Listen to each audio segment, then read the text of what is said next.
سبحان اللہ و بحمدہ سبحان اللہ العظیم بسم اللہ الرحمن الرحیم۔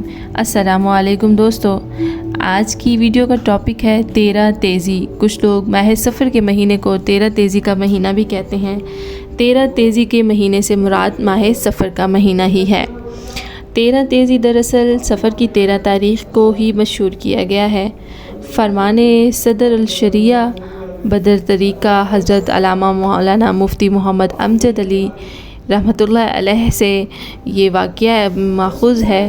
ماہ سفر کو لوگ منحوس جانتے ہیں۔ اس میں شادی بیاہ نہیں کرتے، لڑکیوں کو رخصت نہیں کرتے، اور بھی اس قسم کے کام کرنے سے پرہیز کرتے ہیں اور سفر کرنے سے گریز کرتے ہیں۔ خصوصاً ماہ سفر کی ابتدائی 13 تاریخیں بہت زیادہ منحوس مانی جاتی ہیں اور ان کو 13 تیزی کہتے ہیں۔ یہ سب جہالت کی باتیں ہیں، لیکن آج تک بھی اس کے اثرات لوگوں کے ذہنوں میں موجود ہیں۔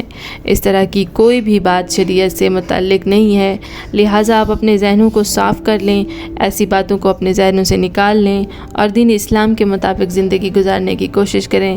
اللہ تعالیٰ آپ کو اور ہمیں دین اسلام پر عمل کرنے کی توفیق عطا فرمائے اور اس کے مطابق زندگی گزارنے کی بھی توفیق عطا فرمائے۔ انشاءاللہ تعالیٰ ملیں گے نئی ویڈیو میں نئے وظیفے اور نئی دعا کے ساتھ۔ اس طرح کی مزید اسلامک ویڈیوز دیکھنے کے لیے جڑے رہیں ہمارے ساتھ۔ Thanks for watching, stay tuned.